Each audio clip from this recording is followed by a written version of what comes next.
Hello friends, ओम श्री गणेशाय नमः। ओम नमः शिवाय। आप सभी का स्वागत है आपके अपने यूट्यूब चैनल पर। फ्रेंड्स, आज हम आपको इस वीडियो में बताने जा रहे हैं साल 2021 की पौष मास की कालाष्टमी का शुभ मुहूर्त, पूजा विधि, महत्व, व्रत कथा और शत्रु बाधा और कष्टों के निवारण के लिए पौष मास की कालाष्टमी के दिन क्या चीज़ें दान करनी चाहिए।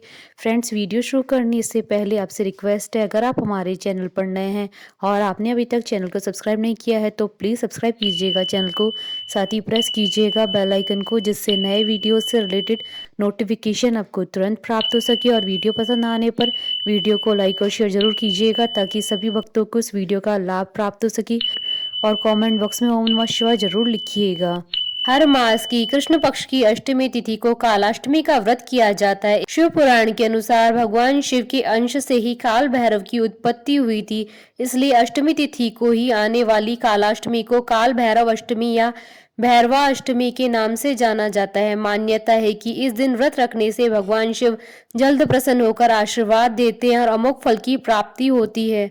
मान्यता है कि कालाष्टमी के दिन भैरव बाबा पापियों को दंड देते हैं, इसलिए इसे भैरव बाबा की दंडा पानी भी कहा जाता है। काल भैरव की सवारी श्वान अर्थात कुत्ता है, इसलिए इस दिन कुत्ते को दूध पिलाना चाहिए, इससे भगवान प्रसन्न होते हैं। वर्तमान में भैरव की उपासना बटुक भैरव और काल भैरव के रूप में प्रचलित है, लेकिन तंत्र साधना में भैरव के 8 स्वरूपों के बारे में बताया गया है।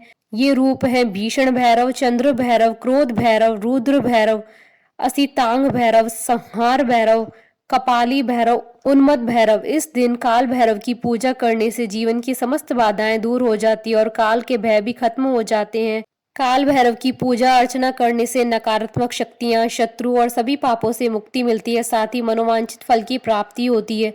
अगर कोई ग्रह अशुभ प्रभाव दे रहा है तो काल भैरव का व्रत करने से कुर ग्रहों का प्रभाव भी खत्म हो जाता है और शुभ फल देना शुरू कर देते हैं। इनकी पूजा पाठ से किसी भी प्रकार का जादू टोना खत्म हो जाता है, भूत प्रेत से मुक्ति मिलती है और भय आदि भी खत्म हो जाते हैं। मान्यता है कि काल भैरव को शनि का अधिपति देव बताया गया है और इनकी पूजा से शनि दोष, राहु केतु से प्राप्त हुई पीड़ा से भी मुक्ति मिलती है। पुराणों के अनुसार काल भैरव शक्ति पीठों की अंगरक्षक के रूप में सदा उनके साथ रहते हैं, इसलिए हर शक्ति पीठ के पास एक काल भैरव मंदिर जरूर पाया जाता है। काल भैरव को खिचड़ी, चावल, गुड़, तेल आदि का भोग लगाया जाता है। कालाष्टमी का यह व्रत रोग, दुख और शत्रु पीड़ा निवारण में सहायक होता है। इस दिन आप काल भैरव की प्रिय वस्तुओं का दान दे सकते हैं, जैसे नींबू, अकोन के फूल, काले तिल, धूप दान, सरसों का तेल, उड़द की दाल, पोहे आदि चीजें। फ्रेंड्स, अब आइए जानते हैं पौष मास की कालाष्टमी की शुभ मुहूर्त के बारे में। हिंदू पंचांग के अनुसार इस बार कालाष्टमी का व्रत 26 दिसंबर 2021 रविवार के दिन है। पौष कृष्ण अष्टमी तिथि प्रारंभ होगी 26 दिसंबर 2021 को रात्रि 8:08 पर और पौष कृष्ण अष्टमी तिथि का समापन होगा 27 दिसंबर 2021 को शाम 7:28 तक। फ्रेंड्स, अब आइए जानते हैं कालाष्टमी पर भगवान काल भैरव की पूजा करने की विधि के बारे में। कालाष्टमी के दिन ब्रह्म मुहूर्त में उठकर स्नान आदि नित्य कर्म से स्वच्छ होकर लकड़ी के पाटे पर भगवान शिव और माता पार्वती के साथ काल भैरव की मूर्तियां तस्वीर स्थापित करें। इसके बाद चारों तरफ गंगा जल का छिड़काव करें और सभी को फूलों की माला या फूल अर्पित करें। इसके साथ ही नारियल, इमरती, पान, गेरुआ आदि चीजें अर्पित करें। इसके बाद चौमुखी दीपक जलाएं और धूप दीप करें और कुमकुम या हल्दी से सभी को तिलक लगाएं। सभी की एक एक करके आरती उतारें।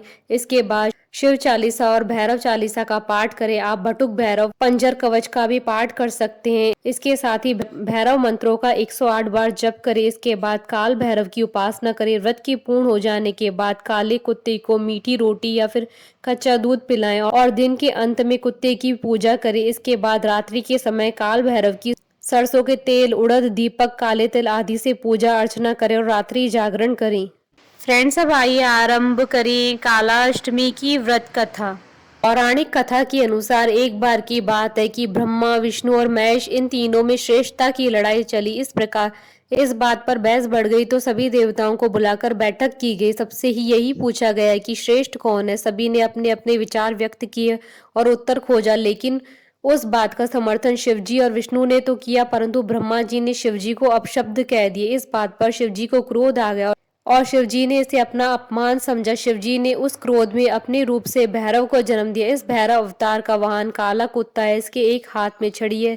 इस अवतार को महाकालेश्वर के नाम से भी जाना जाता है, इसलिए इन्हें दंडाधिपति कहा गया है। शिवजी के इस रूप को देखकर सभी देवता घबरा गए। भैरव ने क्रोध में ब्रह्मा जी के 5 मुखों में से एक मुख को काट दिया। तब से ब्रह्मा जी के पास 4 ही मुख हैं। इस प्रकार ब्रह्मा जी के सिर को काटने के कारण भैरव जी पर ब्रह्म हत्या का पाप आ गया। ब्रह्मा जी ने भैरव बाबा से माफी मांगी, तब जाकर शिव जी अपने असली रूप में आए। भैरव बाबा को अपने पापों के कारण दंड मिला, इसलिए भैरव को कई दिनों तक भिखारी की तरह रहना पड़ा। इस प्रकार कई वर्षों के बाद वाराणसी में इनका दंड समाप्त होता है। इनका एक नाम दंडपाणी पड़ा था। बोलिए भैरव बाबा की जय। हमारे साथ इस वीडियो में अंत तक बने रहने के लिए आपका धन्यवाद। ओम श्री गणेशाय नमः। ओम नमः शिवाय।